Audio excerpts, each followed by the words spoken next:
Well, thank you. Thank you, Manohar, for the opportunity. It's a pleasure to be back at ISC after a long time. I think it was quite interesting to hear both Rudra Pratap and Kranti, and I'm going to tell you more of the same, but hopefully it's a different perspective. I think you have got an ISC or an academic perspective of challenges in engineering. Then from Kranti, from a smaller company, we are a sort of a medium-sized company, and I'll tell you the challenges that I see in engineering. Okay, and some of it will be repetitious, can't be helped. There are only a few messages. Well, the way we see it, engineering is faster, better, smaller. And a lot of this has a bias towards the industry that I'm in, which is telecom, electronics, or so I think, but this is true largely of most other fields as well. So at least in this industry, there is constant change. There's a constant drive to have lower and lower cost, and that's why your phone calls are half a paisa per second. And then it gets better and better, right? Increased performance. Mostly the fundamental changes are driven by advances in science, the kind of stuff that happens at ISC. There could be new storage methods. In my field is new communication methods, right? Storage is probably more familiar to a lot of you. In communication, we had 2G, 3G, 4G systems. This is basically driven by new methods, new science of communication. So that drives constant increase in performance. But it's also true that the increased performance is usually accompanied by constant cost reduction. In fact, I would say the cost reduction is relentless, but that's good for the consumer. It's a challenge if you are building this stuff.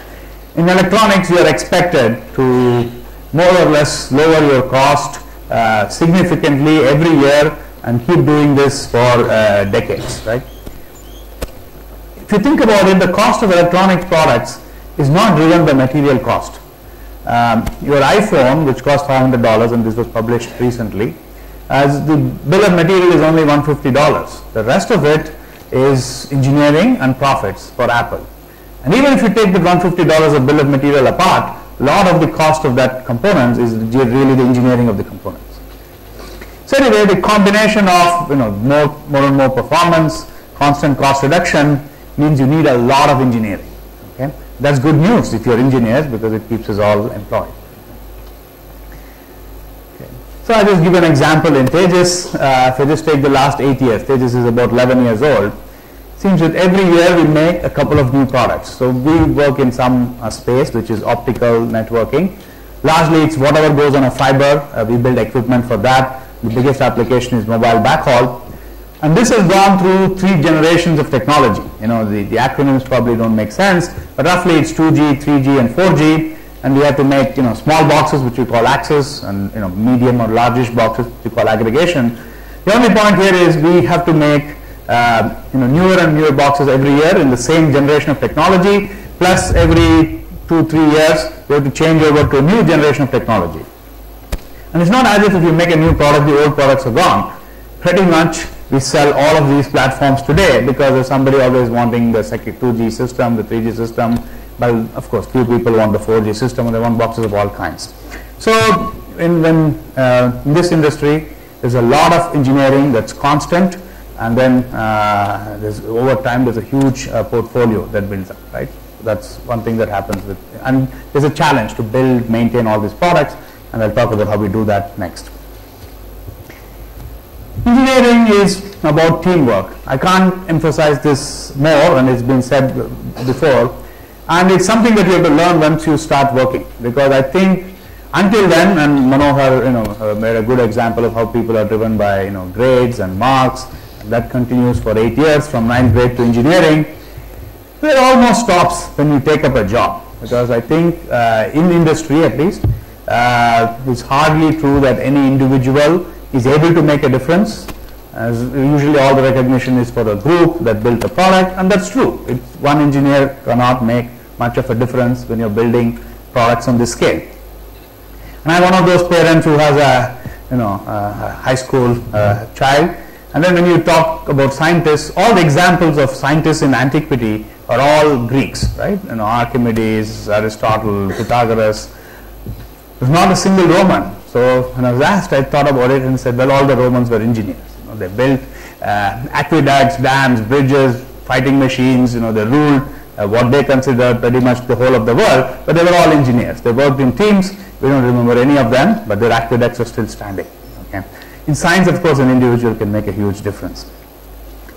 So even in our company, which really builds telecommunication products, we have a huge variety of engineers. You think we only need electrical engineers, but no, we not only need electrical engineers and computer scientists, we need mechanical engineers and people specializing in electromagnetics for various regulatory reasons, thermal engineering, so on.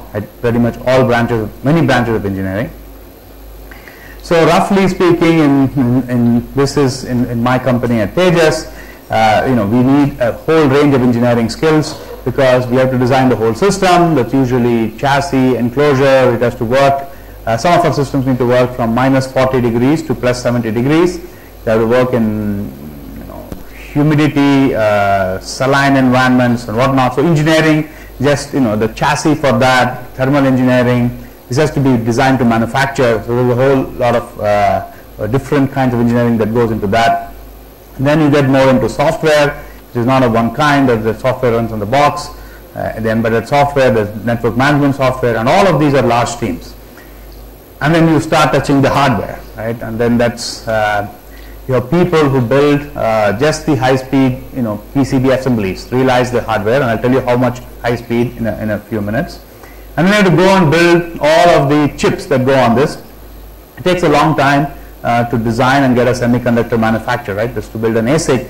So pretty much our whole industry thrives on building things on programmable gate arrays. And we are so hungry that we just go to these programmable gate array companies, FPGA companies, and ask for when their next big chip is coming out and design and just wait for it. Right? So that's how hungry we are for logic gate, density, and so on. And we have to have teams that build all of the logic that goes on these FPGAs. And this is just to build a product. Now we can't just build a product and ship it because our products have to carry everyone's phone calls literally. And by the way, when your call drops, we're not responsible. Okay, it's all the wireless guys. And the optical fiber network we build is extremely reliable. And we are usually called upon to maintain less than 5 minutes of downtime a year. We typically achieve about 1 minute. That's all. So in a whole year, on average, our systems are down for less than a minute. And to do this, you need a huge machinery of product verification. The size of usually the verification teams is comparable to the team that developed it. So for every one person who develops something, there is somebody just verifying it. And this is just to build a few boxes that work reliably. And from here, we have to go from prototype to production. To give you some idea, we have about 200,000 systems in the field, and certain models, have a very high run rate, about 10,000. So this is small compared to the consumer industry.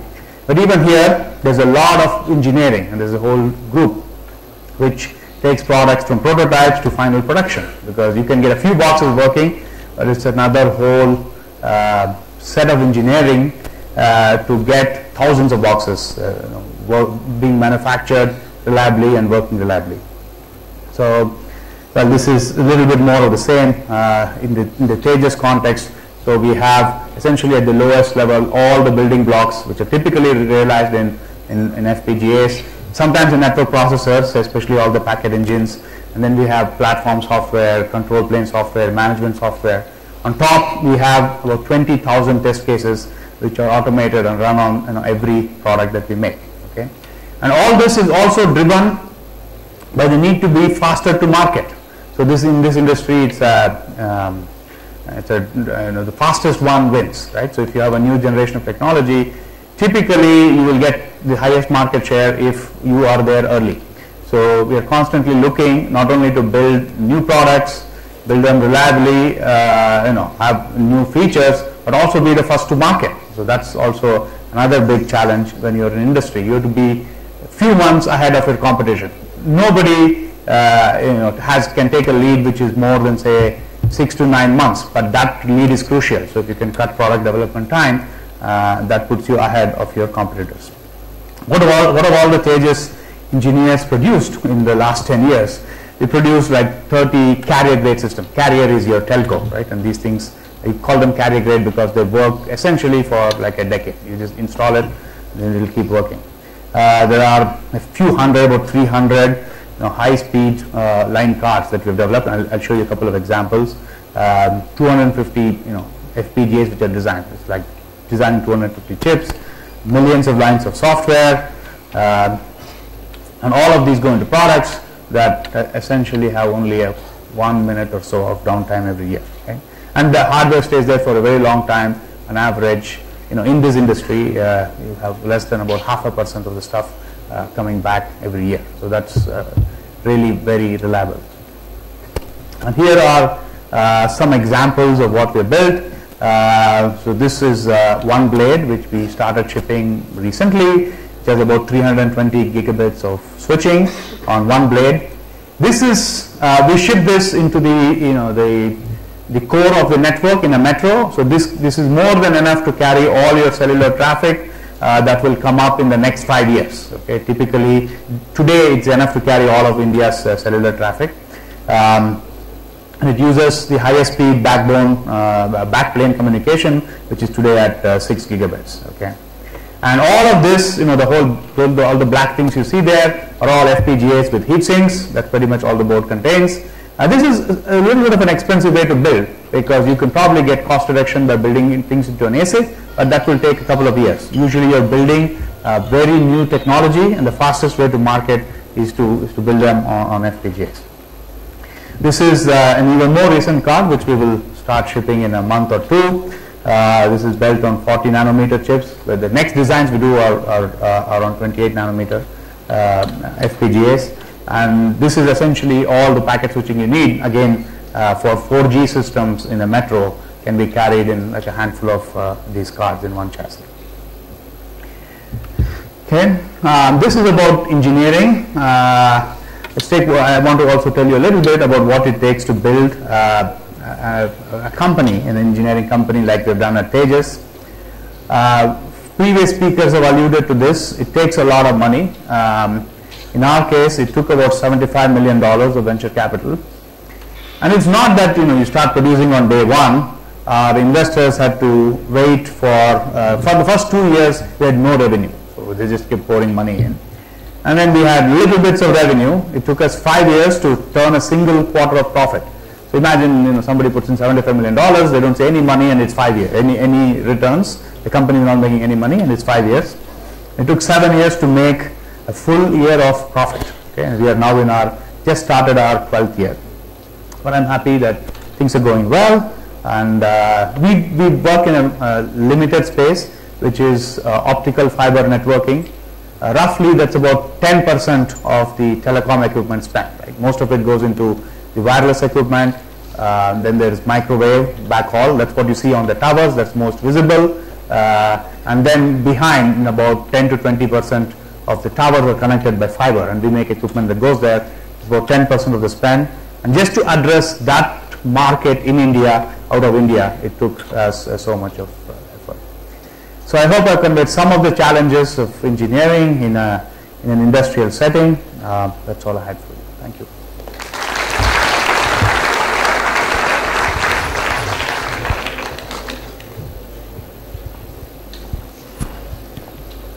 Thank you, sir. I have to request you to stay on stage as we present the memento. To present the memento, ladies and gentlemen, may I request Mr. Arun from Nuclear Toledo Turing to kindly come on stage and do the honors. Ladies and gentlemen, big round of applause. Welcome Mr. Arun on stage.